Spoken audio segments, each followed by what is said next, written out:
Right. Good morning, everyone. We're going to start. I think some people are still reaching, but we want to keep the time.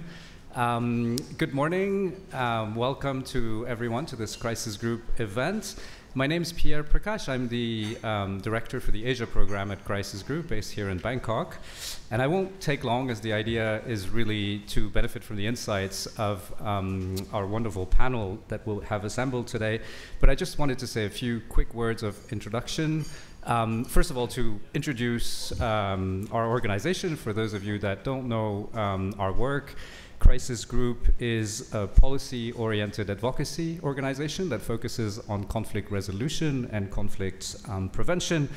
Concretely, this means we have a network of analysts around the world who are based as much as possible in the countries or the sub-regions that they cover. So here in Asia, we have a team of around 15 that cover a range of conflict situations across the region, as well as, in a case like this one, regional dynamics. And we publish pretty comprehensive reports based on a research methodology that is really anchored in field research, hence the being based in the country specificity of Crisis Group. And that involves speaking to all conflict actors and all people affected by conflict in order to come up with realistic, pragmatic, I would say actionable recommendations which are systematically aimed towards preventing, managing, or in some cases, resolving deadly conflict. Now that I've said that, and for those of you that do know Crisis Group, I figure some may be wondering why Crisis Group is venturing into this topic of the Mekong River, since it seems to be more about environmental issues at first glance.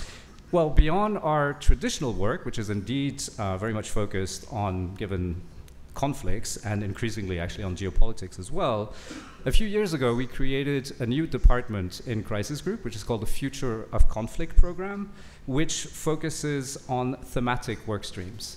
And one of these thematic work streams is climate change and conflict, and by extension actually environmental degradation and conflict, which is a global issue that wasn't really in the picture when Crisis Group was created 30 years ago, but which is becoming, or I would say has become, a more and more prominent problem in various parts of the world. And we therefore felt that we needed to be better equipped to address these emerging trends. That actually required some changes in our methodology and in our staff, for that matter, because our Future of Conflict team employs quantitative methods, whereas traditionally we tend to be more on the qualitative analysis side of things. But this combination allows us, in a case like this one, to blend climate science with Crisis Group's political and conflict analysis in order to identify how climate change exacerbates conflict risks. And I say exacerbate because most often, if not systematically, climate change is a multiplier of conflict risks rather than an exclusive source of conflict risk. And part of this work stream on climate change and conflict looks in particular at transboundary water disputes due to either drought or dam building, which is an increasingly problematic issue in various parts of the world. We've, for example, worked on the Nile in Africa. And so this is what brought us to examine the situation in the Mekong basin, culminating in the report that we're launching today. And I take the opportunity to mention that we have copies of the report in the back of the room.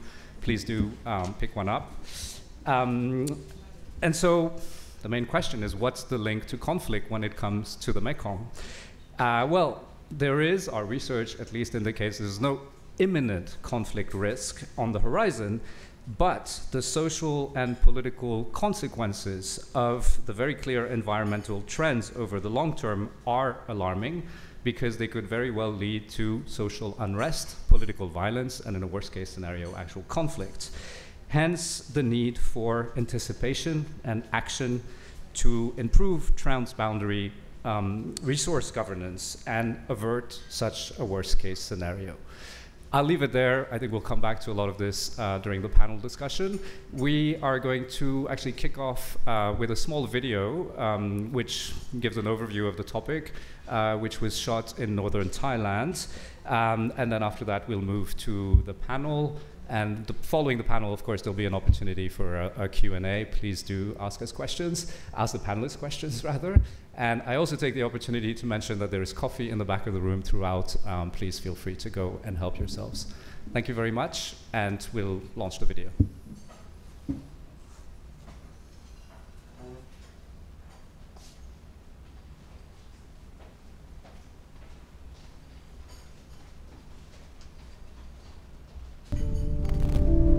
ก็น่ากังวลอยู่ครับคือการทำมาหากินแบบสมัยเก่ามันไม่ค่อยมีแล้วเนาะอย่างเราเมื่อก่อนเราอยู่ได้หากินตามแม่น้ำโขงอะไรหาปลาอะไรมันได้หมดนะเดี๋ยวนี้มันไม่มีแล้วก็เรื่องราวเกี่ยวกับความเปลี่ยนแปลงแม่น้ำโขงที่เกิดขึ้นเนี่ยนะครับตลอดระยะเวลาที่ผ่านมาที่มีเขื่อนทางตอนบนเนี่ย20 ปีเนี่ยมันก็มีผลกระทบเกิดขึ้นหลายอย่างมันไม่ค่อยมีเรือปลามันคืนเรือเยอะจะมีปลาเดี๋ยวน้ำมันแห้งมันมีปลาน้อย I think this is not just a problem of the Mekong communities anymore. It's like everybody's problems, whether or not it's China, US, or it's Vietnam, Thai, or whatever.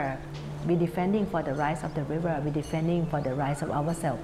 Even I am a daughter of the Mekong. I was born here, but this is not my river alone. This is everyone's river because it's the only Mekong River for the world, right? This is only one Mekong River in entire world, and it's feeding us. It's feeding the ocean, and all the sediment that used to flow to the South China Sea to the oceans being blocked by all those dams, those hydropower stations, and we are not seeing responsible measure to mitigate all these problems.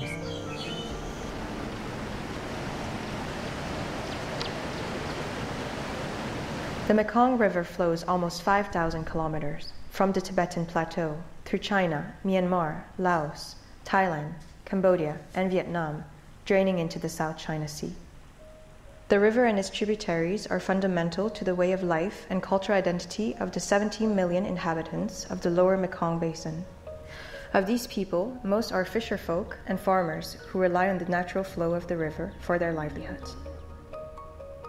However, what was a relatively free-flowing river system in the early 90s is, thanks to hydropower development, increasingly engineered and fragmented. In the mid-80s, the construction of a cascade of 12 major dams on the Mekong began as part of Beijing's campaign to develop its relatively poor western provinces and supply electricity to its booming industrial East Coast. This was carried out without consulting or warning those living downstream. We remember the change, the drastic change of the ecosystem, the unusual water fluctuation, the sudden drought, the sudden flood, regardless the seasonal flow of the Mekong River. Today, the river up 2 or 3 days down. Dam when have more water, they open the dam. Downstream flood. Some home, the house lost to the river. While the impact of China's dams on events such as these is contested, the affected countries aren't blameless. It's not only China that to take responsibility. China definitely, they are among the first group that built the dam, ignoring the downstream impacts, ignoring the voice of the local people in downstream countries. But the whole set of actors from the region and outside the region involved, but how to identify them, how to make sure that they behave in the responsible manner. Private companies have been driving construction in search of profit, but downstream countries are also complicit. Laos has staked its economic development on hydropower, with 77 operational dams, 2 of which are on the Mekong's mainstream. 61 more are planned, 7 of which will be on the mainstream. Cambodia announced a 10-year ban on mainstream dams in 2020, but continues to dam tributaries and imports electricity from Laos. Vietnam, which bears the brunt of downstream impacts, is also an upstream dam builder and an investor in Lao dams. Thailand has not built a major dam since 1994, but is the largest investor in Lao dams and purchaser of Lao electricity.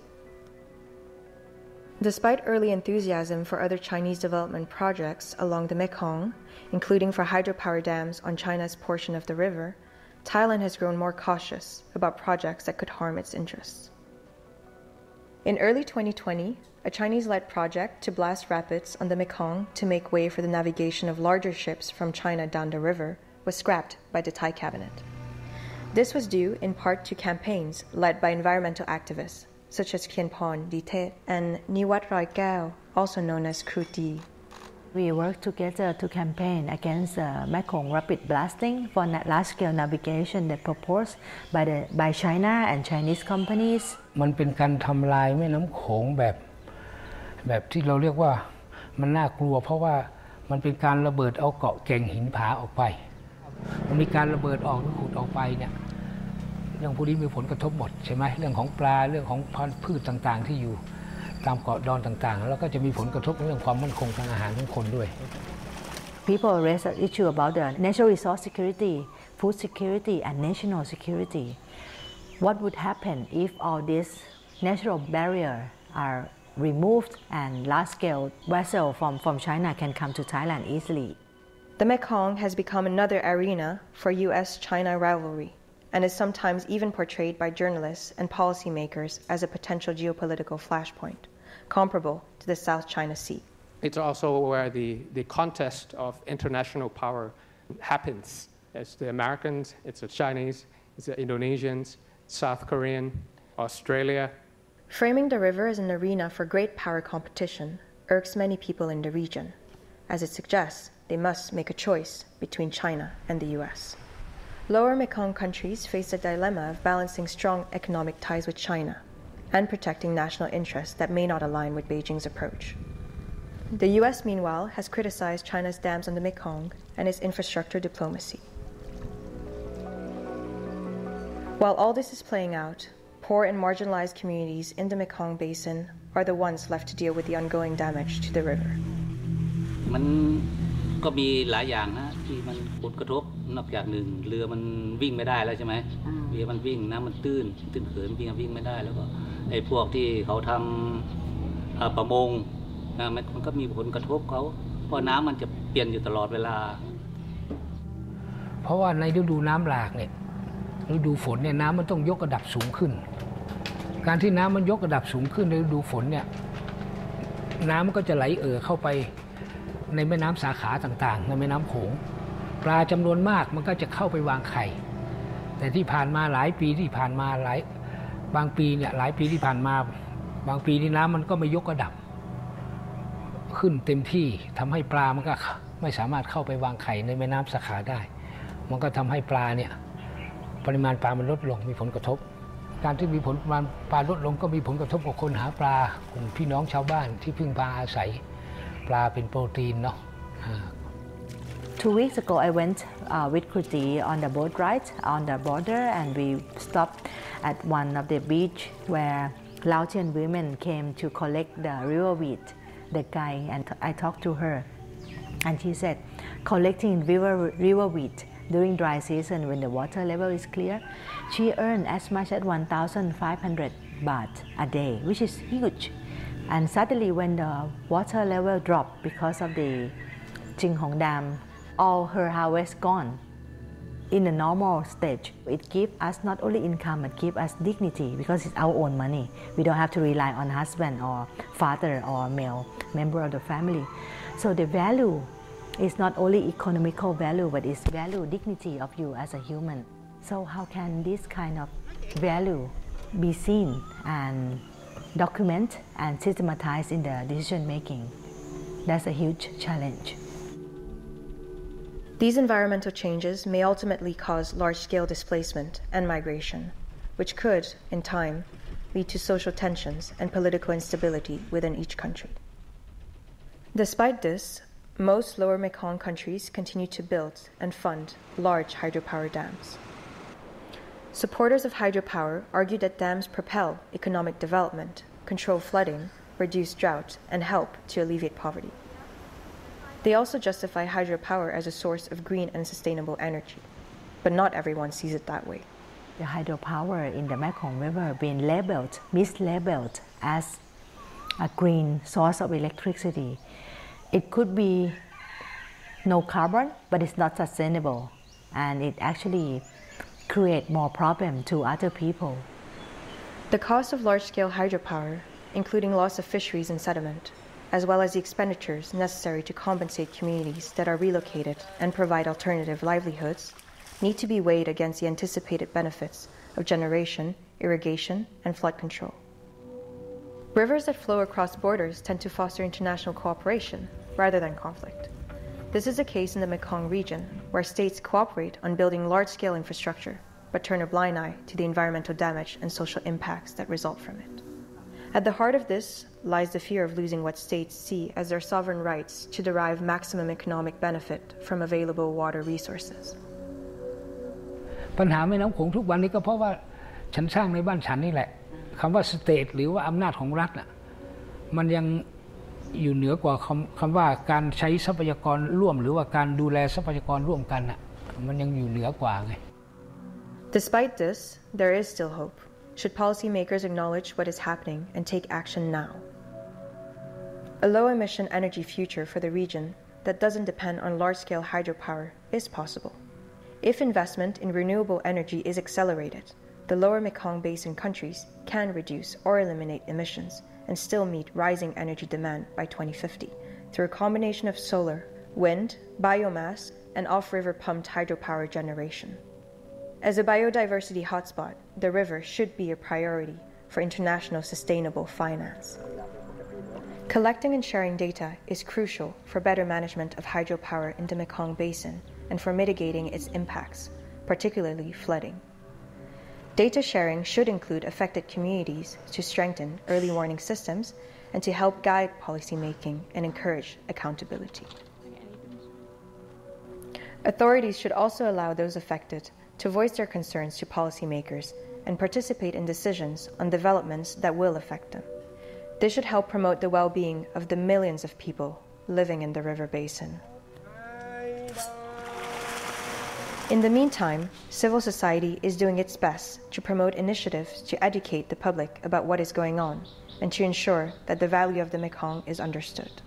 ในเรื่องแม่น้ำโขงเนี่ยไอ้การแก้ไขปัญหาแม่น้ำโขงเนี่ยมันคงไม่ได้สิ้นสุดที่รุ่นเราหรอกมันจะต้องไปถึงรุ่นลูกรุ่นหลานอะไรอีกที่เราต้องทำเรื่องของเฮียนของเราไงทุกวันนี้เพื่ออย่างเงี้ยเราก็คิดว่าเนี่ยเป็นเรื่องที่สำคัญในการที่จะต้องปกป้องแม่น้ำโขงในอนาคตไงต้องทำอย่างนี้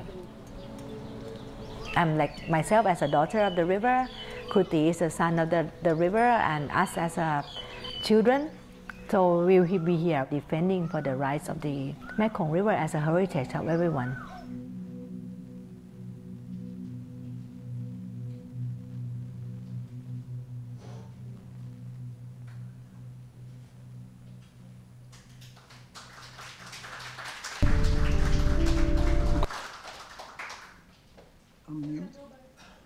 I don't know. We'll see, because now the panel starts.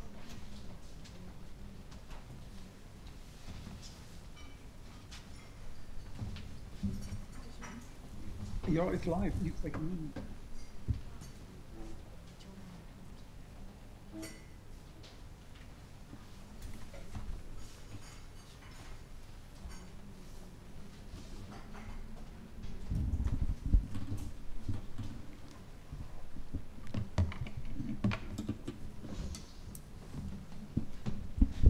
Right, morning everyone. My name is Tan Hui Yi, Bureau Chief of the Straits Times here and board member of the FCCT. I'll be your moderator for today's discussion.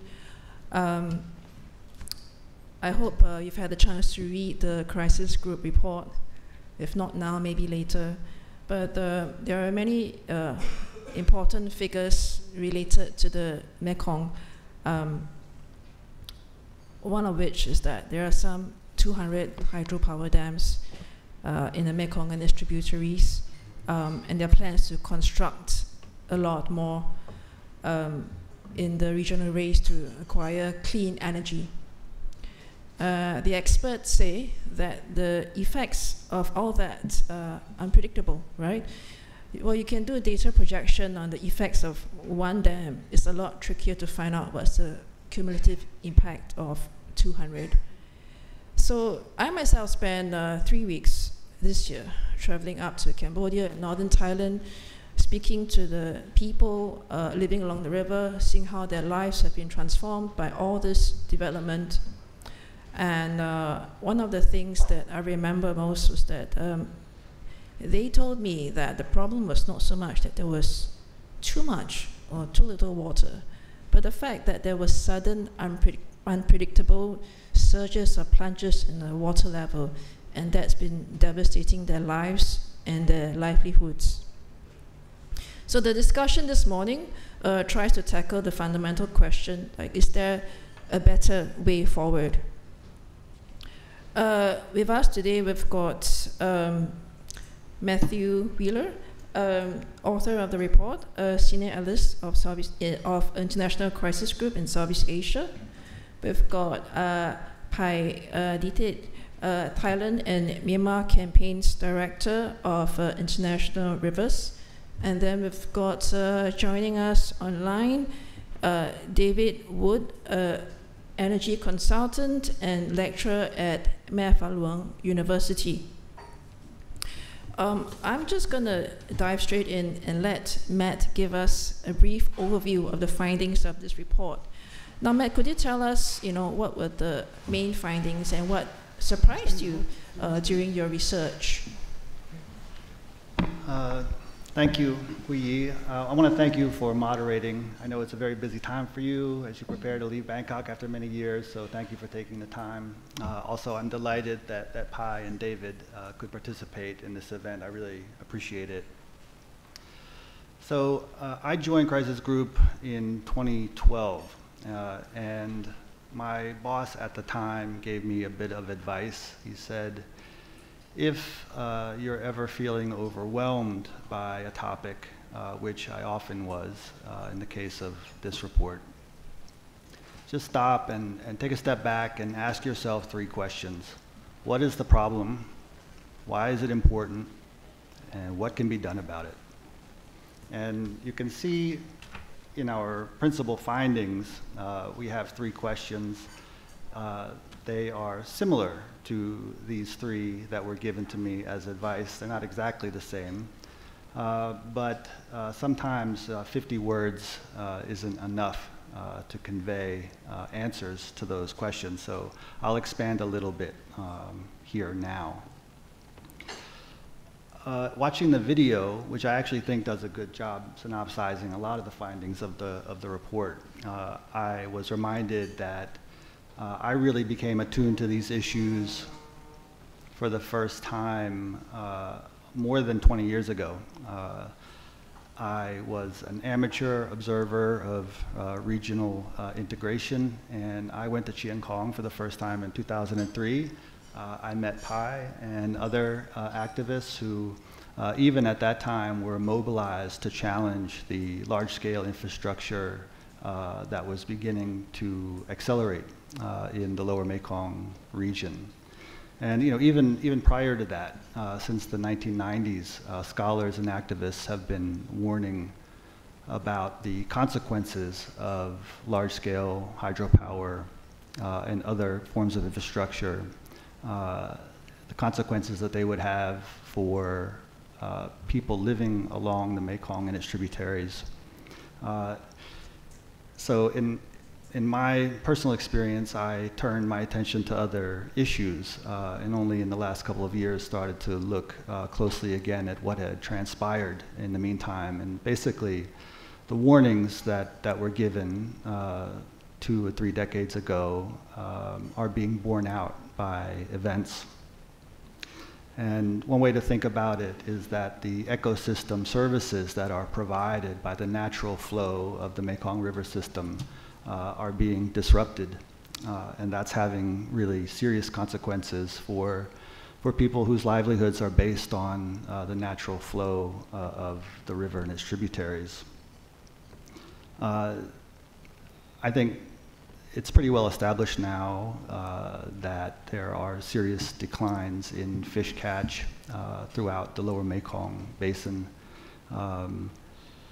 There is a serious problem with sediment capture by dams, and some of the projections of how little sediment will reach the Mekong Delta should all the mainstream dams be built. We're looking at up to 96%. And sediment, of course, is essential for the productivity of agriculture in Lower Mekong. And it's also important for the Mekong Delta because the delta is sinking. It's sinking at a rate much faster, 3 to 4 times faster than the sea level is rising. And part of that is because sediment is not reaching the delta the way it used to. So I think we can see that the problem is evident. It's a problem of long-standing, and it's a problem that is intensifying. So why is it important? I think we saw some of that in the video too. This is having immediate impact on the lives of people in the Lower Mekong Basin, people whose livelihoods are tied to the river, and it is having a deleterious impact on traditional livelihoods and ways of life. It's also important because it's going to get worse. There's a lot of research, scientific research about fish, disruption of fish migration and breeding, again, the issue of sediment. And there is a broad consensus that these issues are getting worse, and there's not enough that's being done to reverse these impacts. Another issue is that it won't, the impacts of large-scale infrastructure will not be confined to riparian communities indefinitely. This is a point that Bai has made forcefully many times. The impacts are going to be felt more broadly. So what can be done about it? This is a problem that we in Crisis Group encounter in all of our work. We have to balance aspirations in our recommendations with the constraints of reality, the constraints of what decision makers perceive to be their interests. Early in the course of my research, I talked to a hydropower expert who worked for many years in Laos. And he said, these officials have heard it all before. They don't care about the flood pulse or sediment. So the issue is how to deal with this kind of indifference by policymakers. And the scholars and activists that I talked to in the course of my research are uniformly and keenly aware that there is a disconnect between the scientific research and social research and analysis that's being done about the impact of large-scale infrastructure and the policy-making process in the Lower Mekong Basin. There's a very good article by a guy named Casper Brun Jensen who acknowledges this problem. It's the focus of this article, which is called A Flood of Models. But he says, under these circumstances, recommendations tend to fit the mold of speaking truth to power. So recommendations come in an almost adversarial fashion. And this is one of the impediments to improving policy. So the point that I want to end with is that there are a lot of technical fixes, there are recommendations about things that can be done to improve the situation in the Lower Mekong Basin. But these recommendations have to contend with the interests, perceived interests of decision makers. And so the impediments to improving the policy processes are not necessarily or fundamentally technical in nature, but are political in nature. So I'll stop there. Thank you. Thank you, Matt. It's a very interesting point you raised about how it's not just what is being said, but how it's being said. that could make a lot of difference on the ground. I'm going to turn to Pai next, because you work a lot with local community groups along the Mekong. And the civil society organizations, they achieved a rare victory a few years ago. They managed to stop the blasting of the rapids in the Mekong. Could you share what are some key lessons you learned from there? Yeah, thank you so much for our International Crisis Group inviting me to this important event and meet with all of the guests and old friends that work together on the Mekong River since the last 2 decades.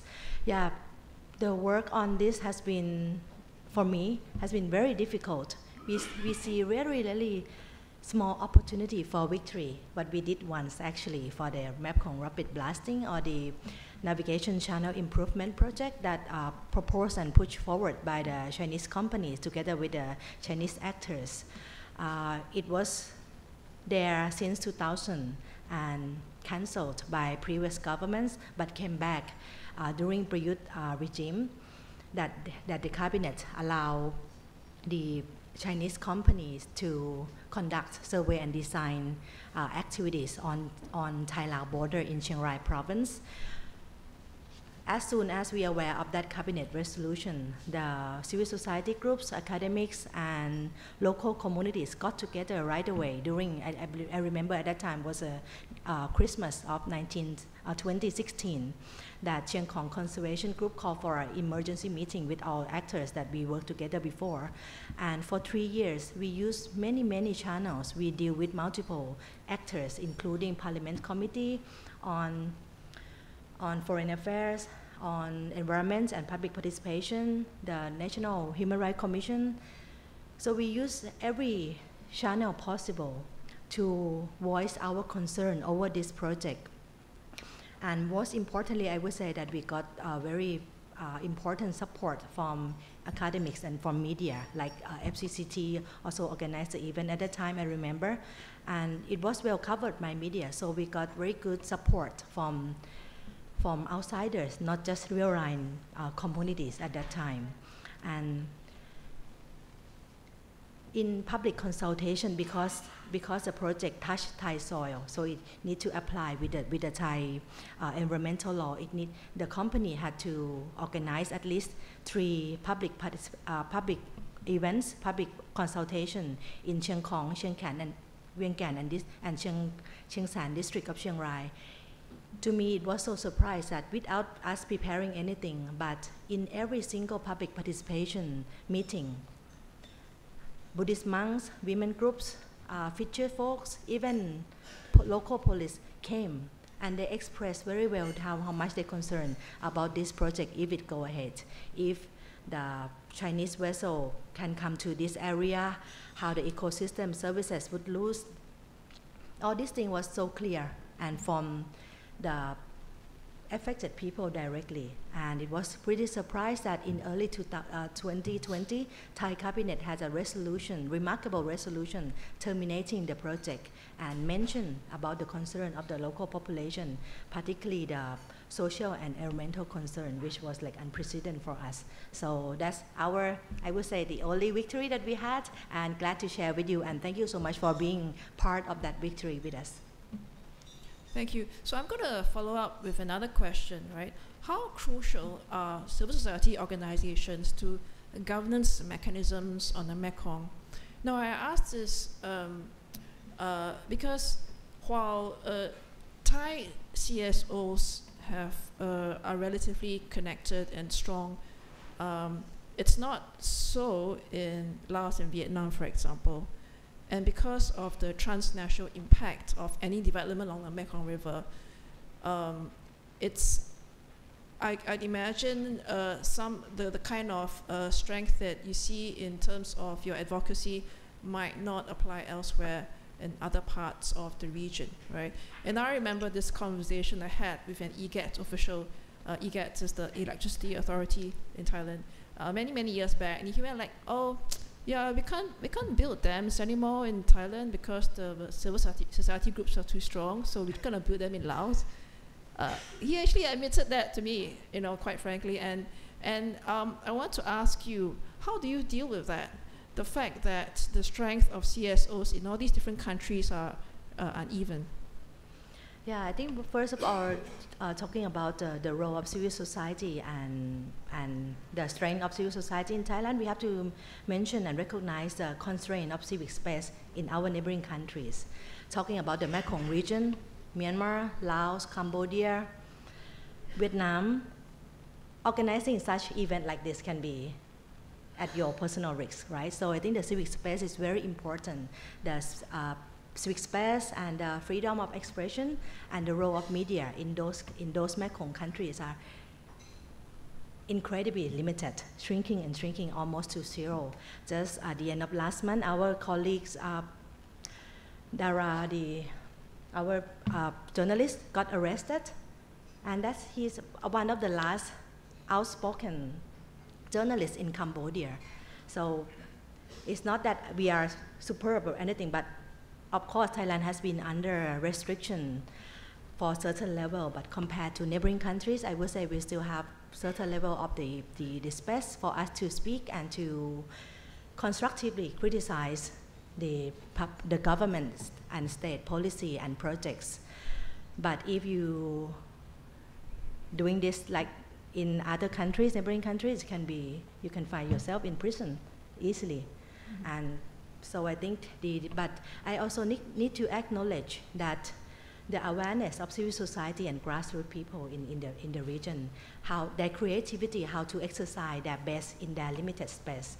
We just organized Women and River Congress Asia in Chiang Rai a few months ago, and we have participants from all Mekong countries. But we have it as a closed-door meeting.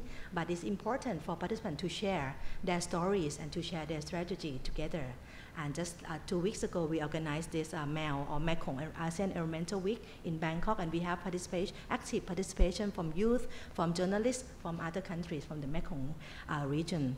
And I would say that the way that we are working on the Mekong hydropower campaigns for the meaningful public participation and for just energy transition, we're not just talking about Thailand, but we use Thailand as a space to convey the message to policymakers in other countries and to the actors from Thailand that they are so powerful over natural resource governance and management in the Mekong region. Thank you.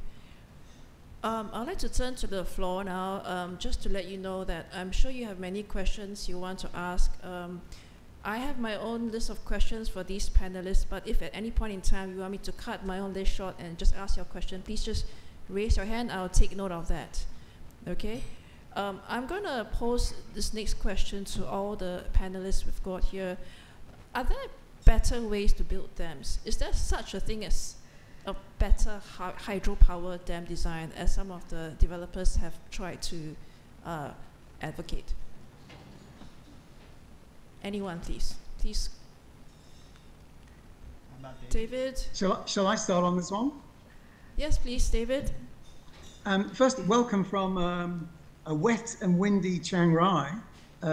Often the weather impacts the internet connection, so I hope you can hear me well. Yeah, we can hear you very well. Okay. The main design issues with mainstream hydro projects are fish passage and sediment trapping. And my understanding from the fish experts is that nowhere in the world has a fish passage been demonstrated on the scale of the Mekong.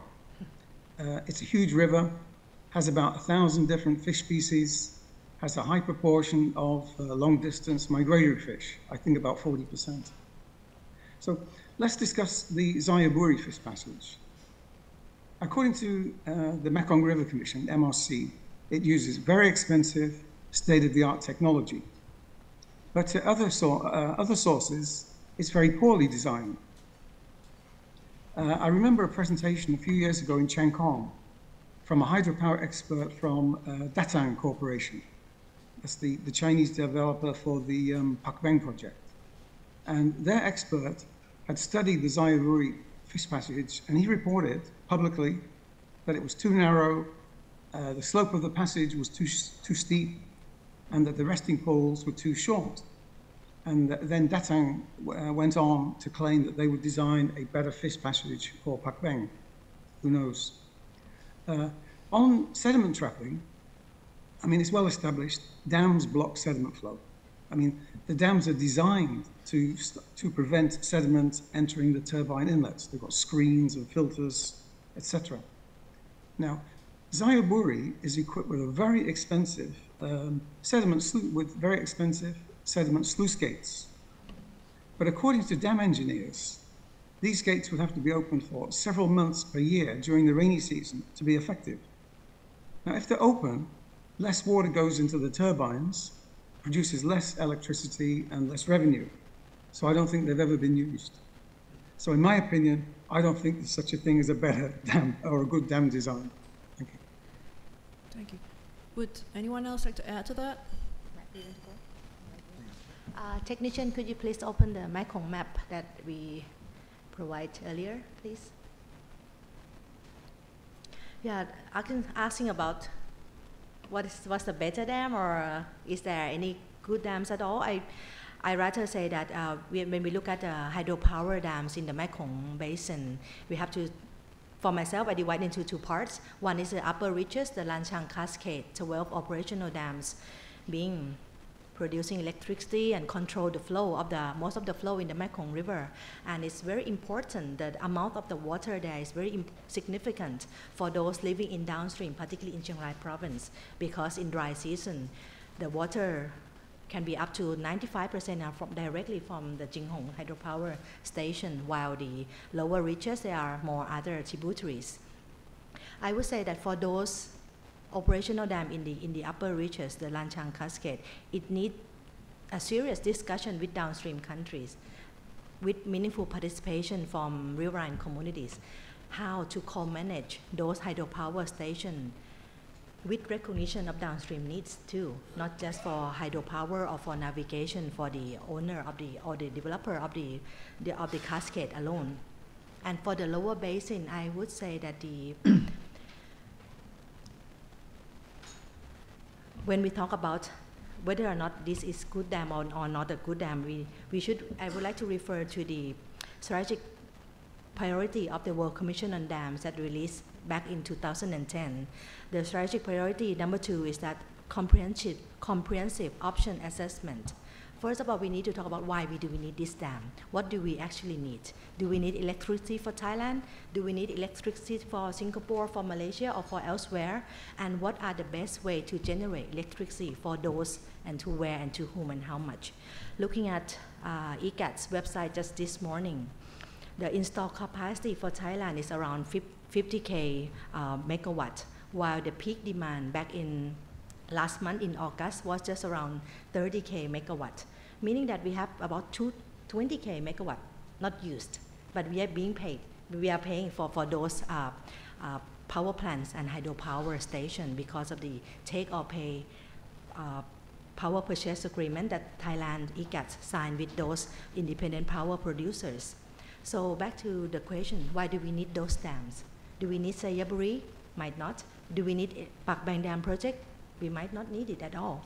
In the very past, those hydropower stations was constructed with the explanation from the government that Thailand needs to develop. We need revenue, or we need electricity. Pak Mun Dam, for example, or Srikit or Phumipon Dam.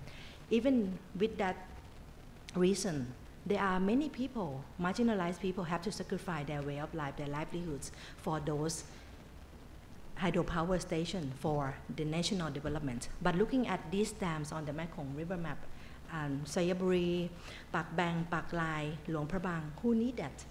It's manipulated. Decision making are manipulated by those private sector without recognition that this is the private property, this is public property, this is a shared resource by millions of people, 60 millions of people, but they treat it as a free, and once monopolized from the government, they can use it anywhere they like. So that would be my answers. Thank you. Would you like to add? Okay. Interesting point you made about projecting demand and whether it meets demand, right? So regional countries are racing to secure access to clean energy, and partly because these tech giants like Google are making a prerequisite for their investment. You know, as if you're following the news, you know that Thailand most recently secured, you know, $1 billion commitment from Google for data centers in the cloud region. Now, given this huge future demand, you know, what are the pros and cons of relying so heavily on hydropower? And are there currently any credible alternatives to hydropower? David, I'm going to pose that question to you. David, can you hear me? Can I answer the second question first? If Sure. you could put up my slides, that would help.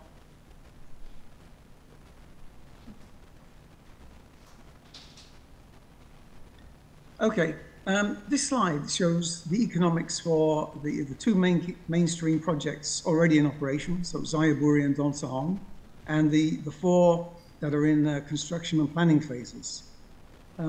Lots of numbers in this slide, so let me summarize with a few main points. Firstly, they are all huge projects, and they require huge amounts of capital investment.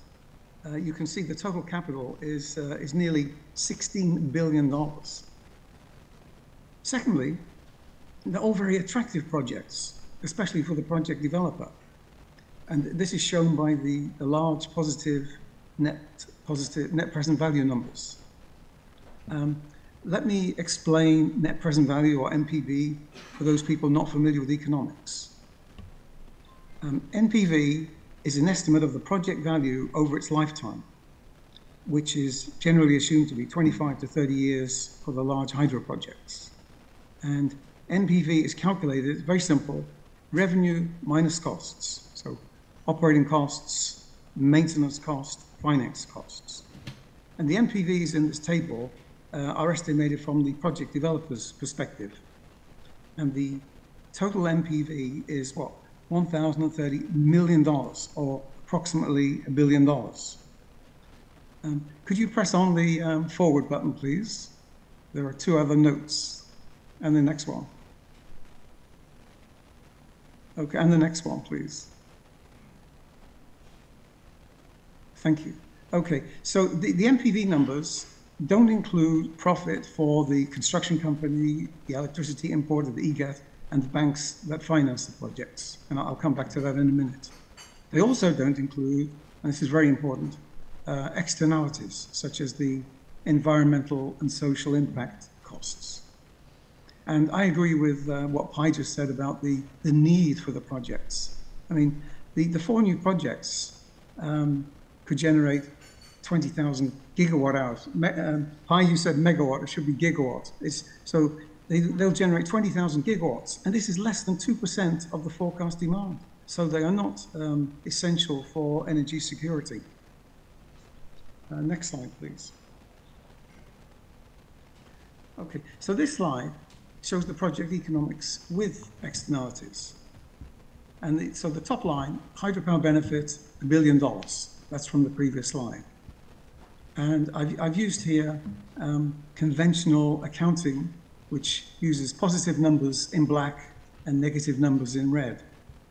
And so you can see the large negative numbers from losses, capture fisheries reduction, the impact of sediment, social impacts, and so forth.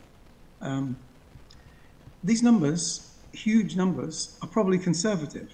And at the moment, Apisom and myself in MFU are looking at the sediment number, and we think it's going to be much higher due to less rice production in Cambodia and Vietnam, less coastal fishing, Tonle Sap.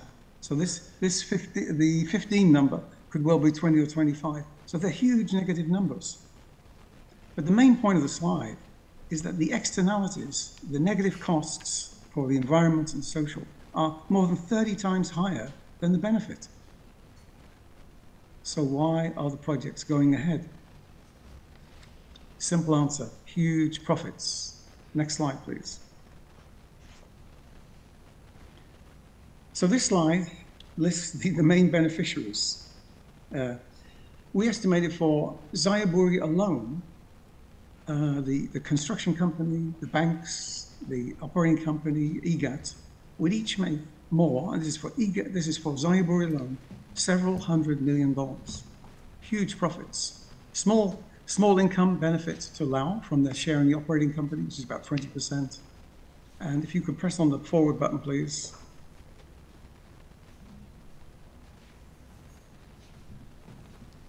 Sad to mention that the Mekong village communities are not in the above listed beneficiaries. Okay, next slide, please. Here's a quick look at an alternative to Mekong hydropower, which you asked. According to all the major energy agencies like International Energy Authority, NREL, National Renewable Energy Laboratory of USA, Bloomberg, Lazard, solar and wind are already far cheaper than hydropower. But the real winner is floating solar. Why?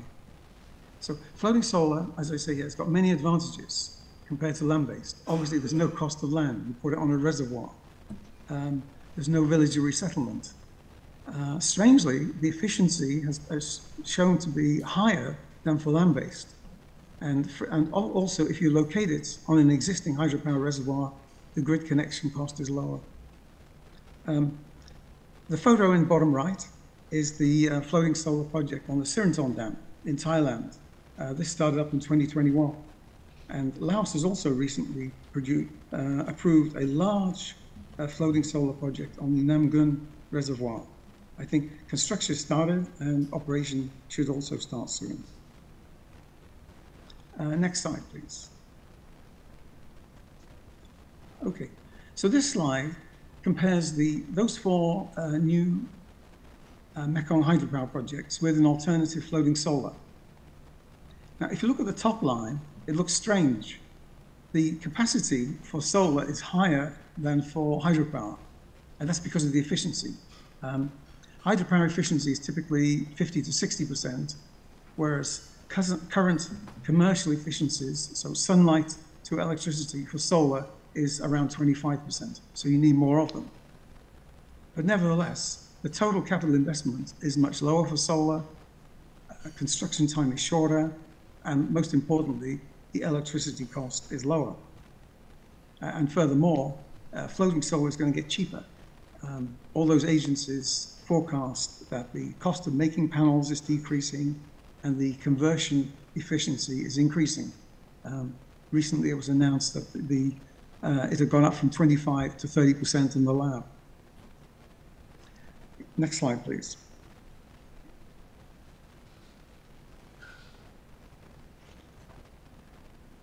Please press on the forward buttons. Okay.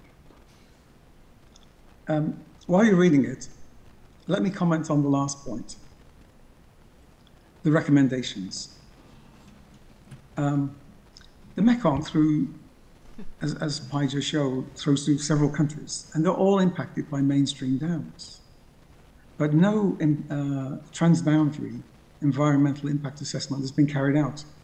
And this obviously helped the project developers to minimize their responsibility for environmental and social mitigation costs. Second point, when MRC produced their Basin Development Plan 2, I think about 10 or 12 years ago, they actually asked an independent environmental agency to review their development plan.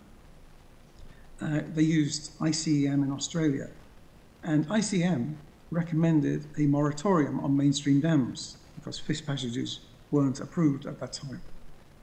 But their advice was ignored by MRC. And my last point is that MRC has been tasked with managing Mekong water resources. But to be really effective, they need some authority to either approve or reject dam proposals. And this could only be granted by, say, regional governments or ASEAN. I'll be interested in comments from other panelists on these recommendations. Thank you.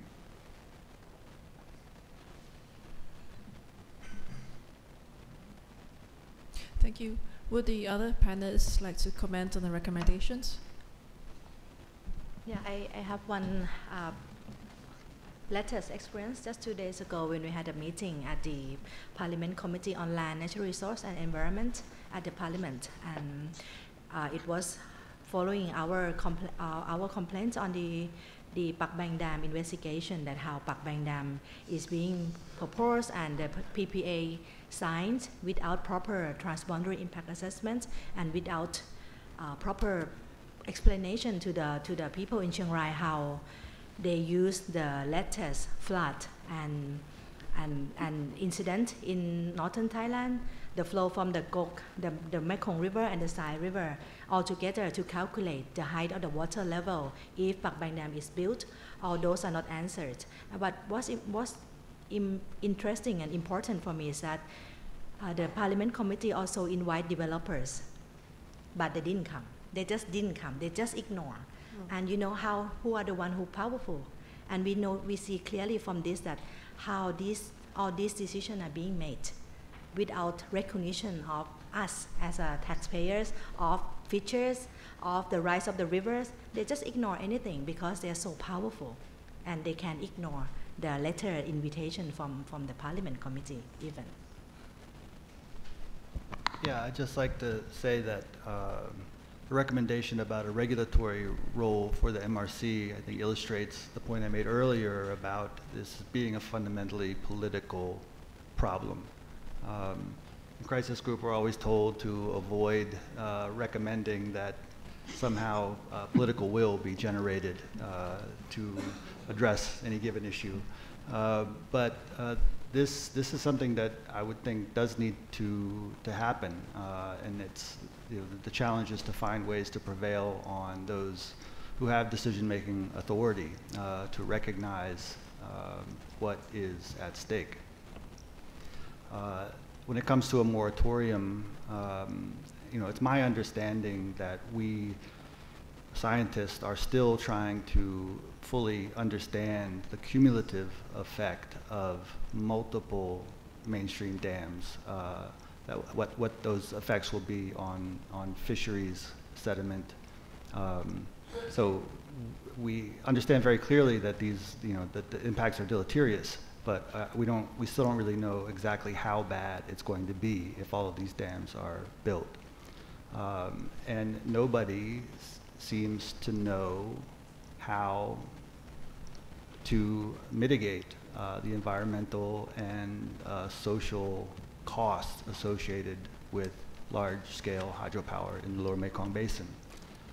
And I would think under those circumstances, the immediate solution is to not build mainstream hydropower dams in the Lower Mekong Basin. Matt, can I just add something, Matt? Please. Yes. Please do. You said that nobody knows what the impact is going to be of a cascade of dams, but some fish experts have said if you have 3 or more dams, it will reduce the migratory fish catch by more than 50%. And I think in the MRC Council study, they said that the whole migratory fish population, which is 40% of the fish catch, will be wiped out, and which would have a huge dramatic effect on the Mekong region. Absolutely. Thank you. I'm going to turn to the floor now. Do we have any questions? Yes, please. Is it on? Yes, it's on. Okay. I have 2 questions. Number 1, can we learn anything from the Canadian and Northwest Columbia River case study? That's number 1. That's my first question. Second question, has this issues been raised at any annual UN COP conferences? And because there are qualitative, quantitative, that case that goes against the gasoline companies, right? So the impacts that we're talking about with the impact of the rivers, very similar to what the UN so-called call out these companies to pay for the damages that's been done to the oceans and the impacts of the social and multi-layers. So I find that a comparable social multiple layers from the impact from the gasoline to this. So that's my question. has this been raised to the UN, or has it been voiced in a larger, because this part of the world, we know it, but has it been exposed to a larger audience? And how has it, I feel it's very unfair that these people here, this part of the world, are not being compensated. So that's why I'm asking. Right, yeah, so the question, has it been raised on the international stage? Yeah, of course, this kind of story is not happening just right here on the Mekong, but elsewhere in other river basin as well. And the way that the hydropower has been put in the category of low carbon or renewables is been challenged by the environmental activists and local communities in many river basins throughout the world. But maybe the story is not covered that well compared to powerful hydropower industry that can be as powerful as a fossil fuel industry. Mm-hmm. Anyone else? Can you restate the first question, please? I didn't hear it.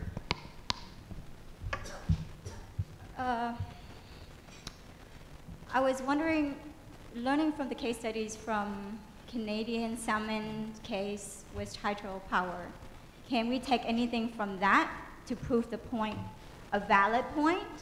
Because it's almost like law being established by presidents. So can we learn something from that to correct course? Yeah, I haven't taken a comparative approach like that. I saw Andy Stone was here earlier. I believe he's coming back. And he's someone who's done, my understanding is he's done a lot of work comparing the experiences of people in the Columbia River and Mekong. I would like to invite my colleague Tanya from International Rivers to share to respond on this. Would you like to? Let's go ahead. Okay. Let's go ahead. Thanks.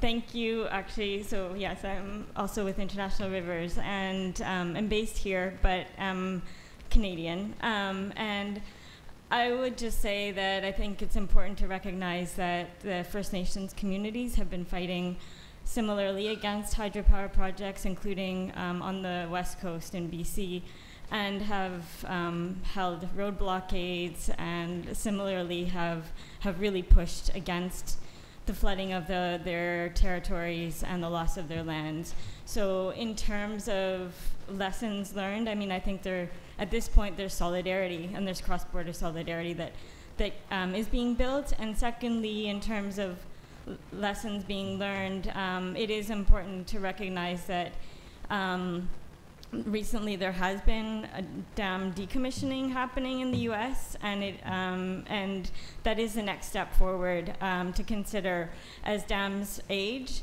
rather than rebuilding them, to actually move towards opening up the gates and making the rivers free again. So I would say that those would be the lessons we can take. And lastly, just in terms of the salmon runs that have been destroyed essentially by some of the building of dams,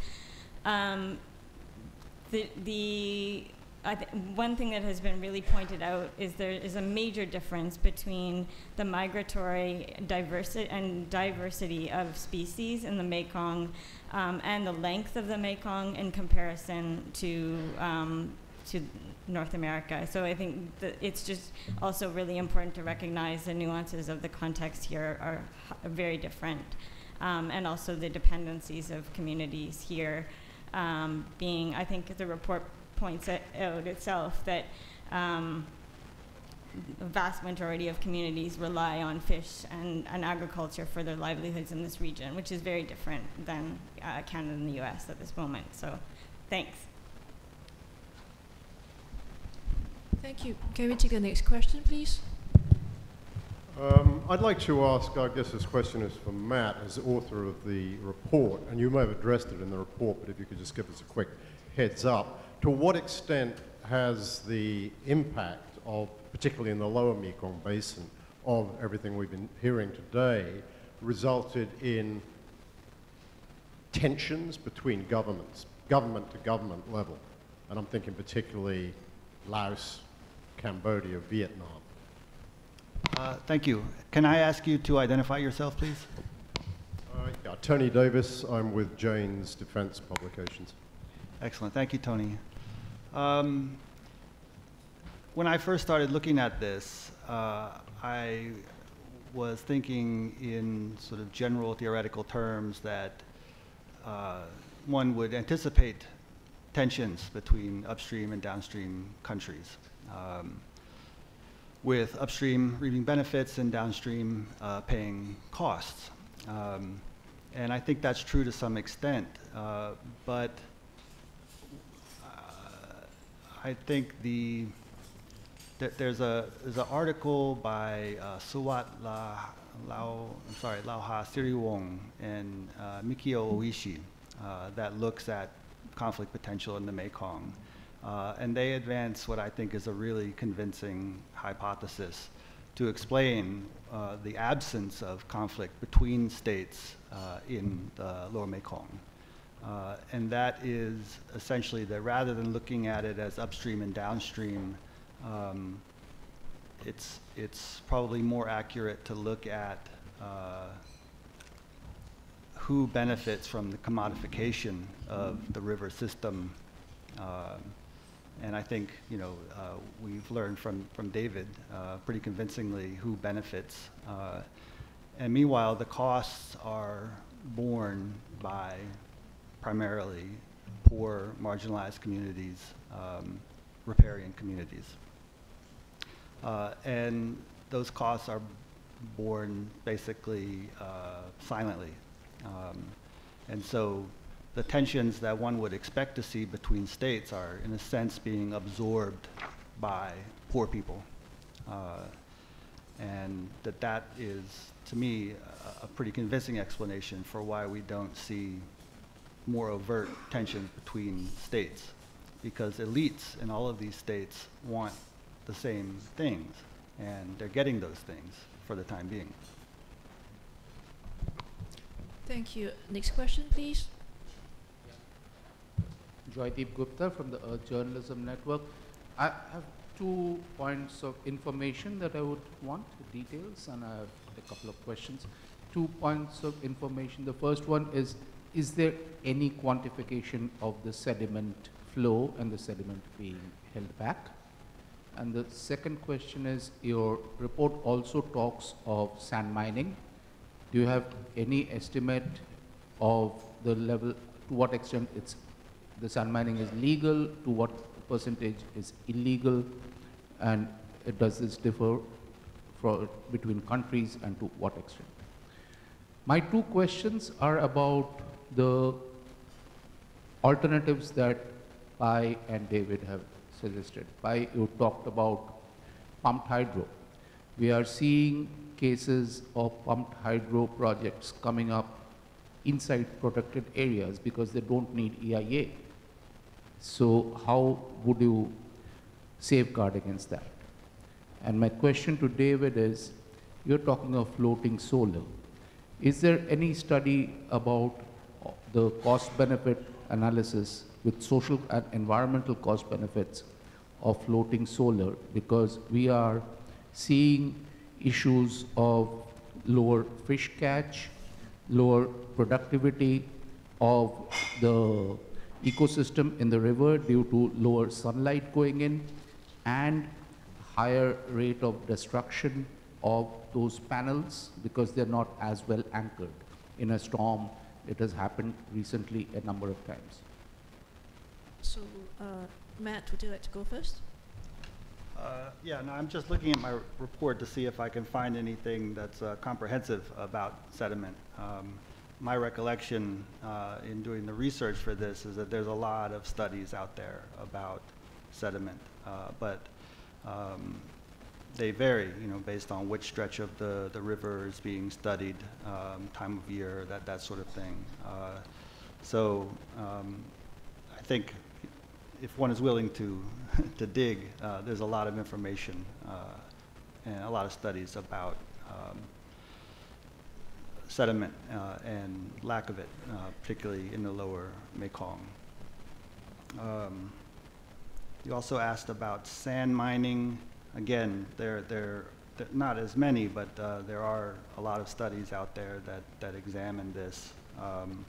WWF has done work on this. Mark Goisho is an expert on it. Again, so that information, some of it is out there. But I think these are both issues that are.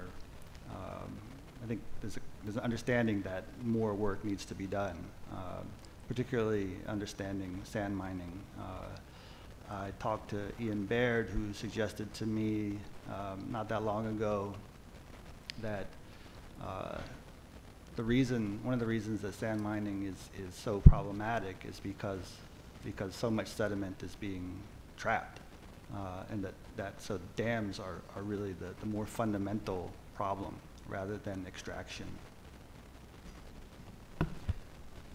David, would you like to address the question on the cost-benefit analysis of floating solar? Sure.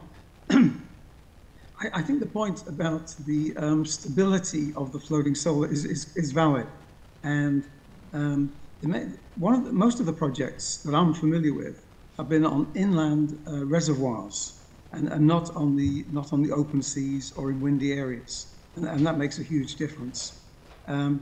In terms of fish catch and effect on the lake, the large projects, the large floating solar projects I'm familiar with, only occupy a very small percentage, 2, 3, 4% of the total lake reservoir, and have hardly had any environmental impacts. In fact, some have actually been positive, saying that in the area where the panels are, there's less evaporation, so it saves water, and it also cools the water as well.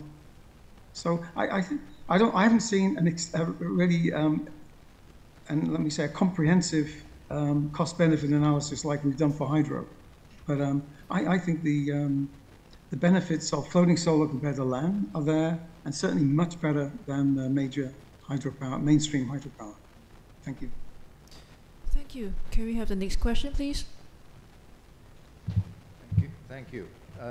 My name's Ray Schonfeld. I'm speaking from the standpoint of somebody who operates in the solar field. You hear me? Yes. Thank you. I'd just like to comment on 3 points that haven't come out to me clearly enough in this. The first is on the economics. Now, David, I think your name is? Yes. Yeah. Gave a very good presentation of the economics with all complicated tables on NPVs and all sorts of things. Of course you need that. But in one sense, you don't need it at all.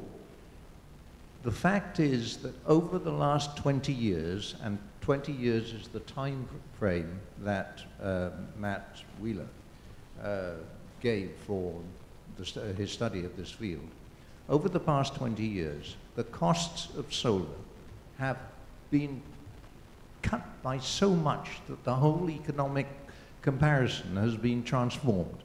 If you're trying to work out what's the cheapest way to supply all the extra electricity that Thailand needs, those economic calculations have been transformed. And I'm just wondering how you see that. Matt didn't mention it at all. You didn't mention it that it's radically different than it was 20 years ago. The second point that hasn't come out clearly enough is that for solar, there is more than one alternative. Sure, you can put floating solar on the reservoirs and blanket all the reservoirs with that. But that is not the only way to get solar without needing more land and disrupting the environment. You can also get it by putting them on rooftops. The buildings that are already there or that are going to be built as the economy grows. And you don't need to argue about exactly how much you need. Maybe the figures are right, or they're slightly out in the National Power Development Plan. Thailand is going to need a lot more electricity. And why are you not considering some of the other potential ways in which solar energy can be supplied, particularly in light of the transformation of the economics? The third thing, the third point that hasn't come out clearly enough to me, this is not the first meeting that I've been to in Thailand talking about the environmental needs and the environmental problems of clean energy, where everybody pussyfoots around the subject of bribery and corruption. You, David, you mentioned why is there this pressure for all the dams? Because there's a lot of money at stake. You did say that. But nobody mentions the fact that large power projects are infested with bribery in Thailand and in a lot of other countries also, perhaps. Why is that? Thank you very much. Sir, do you have a question for the panelists? The question is, can you comment on all those three? Yeah, I'll start. We do mention the falling cost of solar power in the report, and it is in our section which is about recommendations, things that we advocate and would like to see happen. So please don't be under the misconception that we don't acknowledge it or don't support it. When it comes to corruption, I think we mention it in the report, but I think maybe one reason that you don't hear more about it is because one needs to have documented cases of corruption in order to expand on them in something like a crisis group report. And for reasons that are, again, mainly about distribution of political power, we tend not to see those stories. So that's my explanation or comment on that. Thank you. I would like to comment on the electricity. Definitely we are looking for democratization and decentralization and toward just energy transition that everyone can manage their own electricity. As a Thai person, as a mother of two, own a house in Bangkok, I really want to have all my room in the house aircon. But it's so expensive, the electricity, everybody feel that.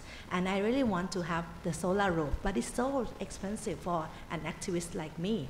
It should be subsidized by IGAT. It should be subsidized by the government if the government really want to democratize the electricity system in the country so that we don't depend on large-scale destructive hydropower station or coal-fired power plant or large-scale power plant that is so expensive and less and environmentally destructive. So I would say that the authoritarianism, the way that electricity is controlled, monopolized, is one of the key messages that behind this report and behind our in our work for the past 2 decades. David, do you have anything to add? Yeah, many points that you made there. First, on the cost reduction of solar, I think it's people will say that in the last 20 years it's gone down a factor 20. So enormous drop in the cost of solar panels. Good news is that Bloomberg and Lazar are forecasting another 50% drop in the next 5 to 10 years. So solar is going to get cheaper, and hydropower is probably going to get more expensive. Price of steel and cement is going up, and also developers are being gradually forced to take on more mitigation costs. Why didn't we discuss corruption? you're right. I'm sure that there was a lot of corruption involved in the Xayaburi approval of the Xayaburi Dam, and especially the environmental permits. When contractors, construction companies are making $400 million, there's a lot of room left over for bribes and corruption. That's a fact of life. Sorry. Thank you. Can we have the next question, please? Hi, Stephen Wright from RFA. International organizations have been sort of dialing down their funding of the Mekong River Commission and putting a bigger onus on the member nations to fund it in the future as well, of course. What impact do you think that is going to have on the prospects for any greater regulatory role for the MRC in terms of the transboundary impacts of hydropower projects? Sir, could you speak up? We didn't quite hear your question. Maybe speak closer to the mic, please. Okay, sorry about that. Stephen Wright from RFA. International organizations have been dialing back their funding of the MRC, which is putting a greater onus on the member nations to fund it going forward. So what impact do you think that could possibly have on a greater regulatory role for the MRC in terms of trying to incorporate the transboundary impacts of hydro development into its role? So lower funding for the Mekong River Commission and how that impacts on its work. David, have you got thoughts on that? But you're right. The Mekong River Commission has changed enormously in the last 10, 12 years. I think the number of staff is probably about 50% of what it was 10 years ago. And the technical expertise has decreased a lot. I think some of the big funders were very disappointed with the quality of the reports that came out from MRC. I've spoken to a couple of senior technical experts in MRC who say how difficult it is to publish real results. Draft papers with clear conclusions and recommendations are circulated, and they go to 4 different committees, 1 in each country, and they have to be approved unanimously by all 4. So what starts out as a clear sort of recommendation ends up totally garbled when it comes in the final report. The other thing is, I think the MRC, and this has impacted the funding, but I think it's necessary to make the MRC stronger and to give it more authority. Whether this was done deliberately when the 4 countries agreed to start MRC and not give it the regulatory authority, I don't know. But I think without more authority, its influence will only decline. Right, so actually the question was the external funding for the MRC is dropping as a proportion of its total funding over several years and will probably continue to decline in the future, which is putting a greater onus on the member nations to fund it. Given they have prioritized their own development agendas over the transboundary issues, I mean, what does that say about the prospects of the MRC ever having a greater regulatory role? Doesn't look good. That's a simple answer. Okay, thank you. Do you have another question? Yes, please. Apichai Samchinda, independent development expert, semi-retired. Anyway, first of all, thank you for this report. I find it very enlightening. In fact, I sent an email around. I think some of you are copied to it. Relating to, I think, Robin, your article that was in your RFA about the Mekong. Sorry, Kunapichai, could you move closer to the mic, please? Oh, okay. All right, let me shoot the first one. I think this forum is good, but I think essentially you're preaching to the converted. Okay? I tell you why. ASEAN is having a meeting, is concluding today, a summit in Laos, in Vientiane, right along the river. All the leaders of the 10 countries, plus its external dialogue partners, including the US, China, EU, Australia, were all there. That should be the very forum or venue you should present your results. Okay, never mind. Maybe the water is under the bridge for this year. Try next year, when Malaysia will chair ASEAN. Okay? You have at least another year to prepare. Okay? Food for thought. Because if you say truth to power, power is there now. All the powers, including the big powers. Okay? Okay, we are little ones. Okay? We have power too. But anyway, we need to do some kind of a dialogue or communication there. The other thing is about, okay, people were talking about financing, right? Banks that would, if the banks don't give the money, you don't have a purchasing power agreement, you don't have a dam, okay? I think that's simple as that. So you try to shoot at the one where it hurts, and then trying to do it.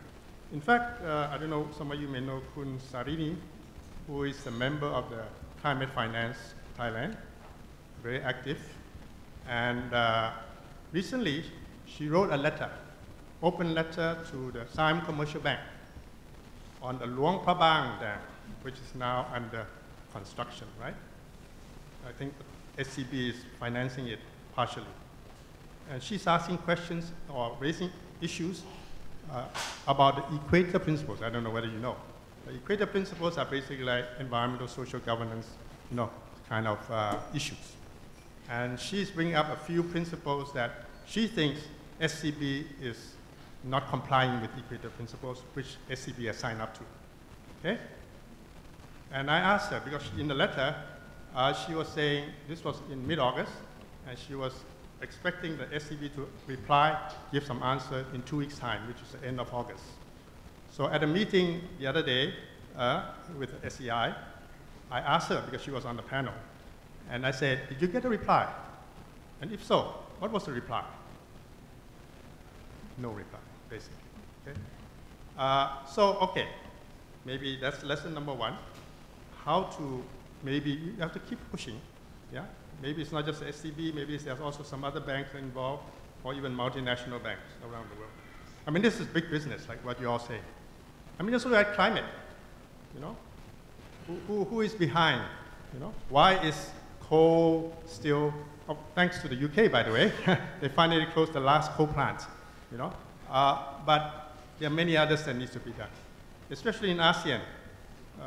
People are trying to, reduce emission and cut off coal, but ASEAN's, coal and fossil fuel dependence is still going up. So is that contradictory? Does that make sense? So we should address it to the ASEAN leaders or the ministers. Why are you going in the opposite direction? Where's your commitment to climate change then? Okay. So, and then finally, sometimes we may be still missing the big picture. I'm wondering, because Thailand buys electricity from Laos, right? Like the power that we have to power the lights and air condition and the TVs here, how much of that is from Laos? Do we know? Is there a way to find out? Maybe, okay? If not, then let's try to find out. In other words, the distribution line from Laos into Thailand, how much of it goes to where? Okay, it go to Vietnam, come to Cambodia. Now it even goes to Singapore, right? Tan? You're from Singapore, did you know that? 100 megawatts already trial for 2 years.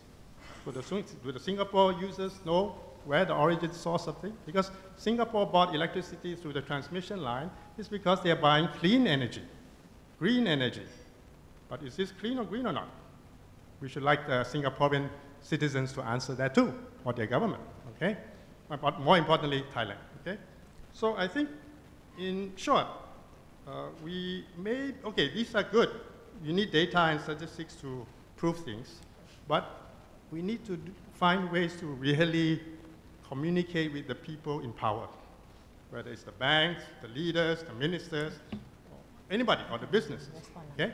Have we been doing that? How well we are doing that? And unless that is done, I don't see any hope.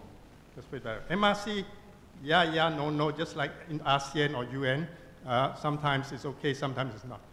But anyway, one thing for MRC, I don't know whether that will make a difference. I hope so. There's going to be a change of the CEO.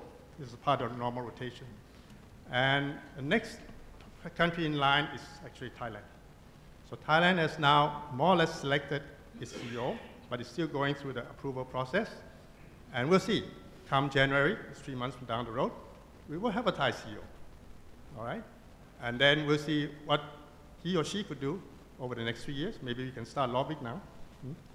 I mean, I hope our US representative is here. Maybe we could start doing something, drumming up something to see how we can steer the discussion and the discourse into a more sustainable, inclusive direction. Thank you. Thank you. Do you have a question for the panelists?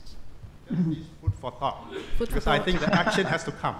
And I don't think we will conclude anything, but just to insert some seed of food. Sure, hi.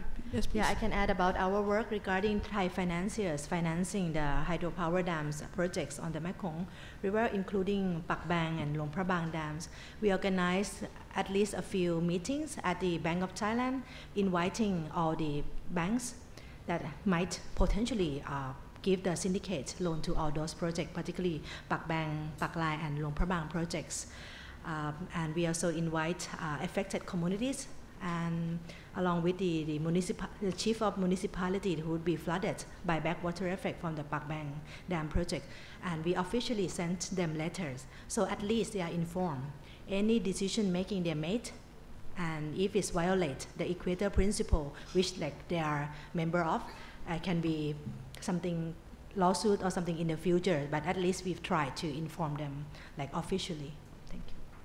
Thank you. So we are running out of time. Before we end today's discussion, I'd like to just do a little intellectual exercise. Are there ways we can use market forces to try to reshape the incentives that make it so profitable to build hydropower dams? Could Napichai mention a little bit about the ASEAN power grid that allows electricity to be transmitted through third countries further away in the regional trade for clean energy, right? I'm not sure if there's been a full cost-benefit analysis done on this energy trade, but is there a way that this grid can be harnessed for good? I'd like to pose this question to all the panelists here. Who would like to jump in first? Please go ahead. Matt? Yeah. I mean, this is more of a technical issue well outside my areas of expertise, so I would like to pass this question to my fellow panelists. Thank you. I can go. Yeah, I can go. I would say that it might look nice on the map for interconnectivity grid from here and there and sending to somewhere else far away from the source. But in reality, particularly for the Mekong hydropower development, connecting to the regional grid is so painful for those living on the ground. When you are fisher folks, when you are housewife, and your resources are grabbed by someone else. When the company came, built the dam, you lost your livelihoods, you lost your income, but someone in another country are using electricity and feeling that this is so clean, this is so carbon neutral or zero carbon. I would say that this narrative needs to be retold and need to calculate all the costs involved with the regional electricity grid, particularly those involved with hydropower in the Mekong basin. And it just exacerbates the existing inequality that people are facing for years, for decades. And if we are going ahead with those dams on the plan, on the map that I showed earlier, if we're going ahead with Sanakam, Pak Chom, Ban Kum, Pungoy, and Stung Treng, and other dams, once complete, I will see that this basin will be what we call vanished or abandoned, when people are forced to leave their village, forced to leave their home. All the valley are filled with water. Even though it's runoff rivers, it's so deadly, it's so expensive in terms of environmental, social costs, and human rights. Thank you. And David? Yeah, I would like to comment first on the first part of the question on market forces. Hundreds of millions of dollars is a big market force. and it's difficult to change that.